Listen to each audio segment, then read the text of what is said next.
بسم اللہ الرحمن الرحیم۔ السلام علیکم ناظرین میرے گڈ آفٹر اسلام کو دیکھنے والے تمام معزز عارف آپ کو میرا دل سے سلام۔ ناظرین، مولا حسین کے روزے پر ہونے والے معجزات اور مولا حسین کے روزے پہ ہونے والا معجزہ، اور آخر اس شخص نے اس معجزے کو بیان کرتے ہوئے خود بھی حیران ہو گیا اور لوگ اس واقعے سے کس قدر حیران ہوئے۔ آخر وہ مولا حسین کے روزے پر جا کر اس نے کیا کیا؟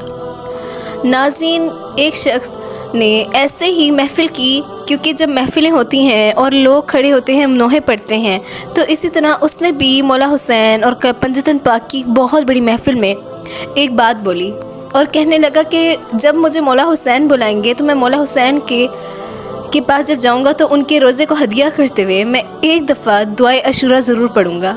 اس نے ایسے ہی کہا، کیونکہ اسے یہ تو نہیں پتہ تھا کہ وہ جائے گا کہ نہیں جائے گا، یہ تو اللہ ہی جانتے تھے۔ ناظرین، کہ اس کے ساتھ کیا ہوا کہ کچھ ہی دنوں بعد وہ کربلا چلا گیا۔ اسے یہ یقین نہیں تھا، اور آج بھی وہ یہ بات عرض کر کے رو پڑتا ہے کہ اس نے بتایا کہ میں نے مولا حسین کے روزے کے پاس پھر ایک دفعہ نفل پڑھ کر دعائے عاشورہ ہدیہ کی، اور یہ سورت پڑھی میں نے، جو میں نے کہا تھا میں نے وہ کیا، کیونکہ میرے مالک نے میری دعا سنی اور مولا حسین نے مجھے بلا لیا وہاں۔ آج بھی وہ یہ بیان کرتے ہوئے سبحان اللہ کہتا ہے۔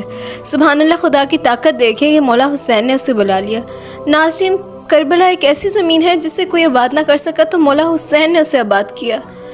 اس لیے آباد کیا اپنی اولاد کو شہید کر محمد و آل محمد جب وہاں شہید ہوئے، یعنی رسول اللہ کی آل جب شہید ہوئی تو خدا راضی تھا، کیونکہ یہ سب ہونے کے بعد ہی آگے والا اسلام چلنا تھا، آگے نسل چلنی تھی، آگے لوگوں نے صبر کرنا تھا۔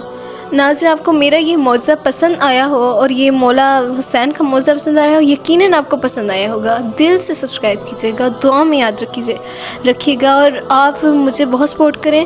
اور دوسرا کہ آپ یہ ویڈیوز کو دوسروں تک ضرور پہنچایا کر، تاکہ ان کے دل میں ایمان تازہ ہو کہ مولا حسین کا یہ معجزہ، یہ مولا عباس کے معجزات ہوتے ہیں، ان کے دل میں ایمان تازہ ہو۔ محمد والے محمد کوئی عام نہیں، بلند ہستی ہیں۔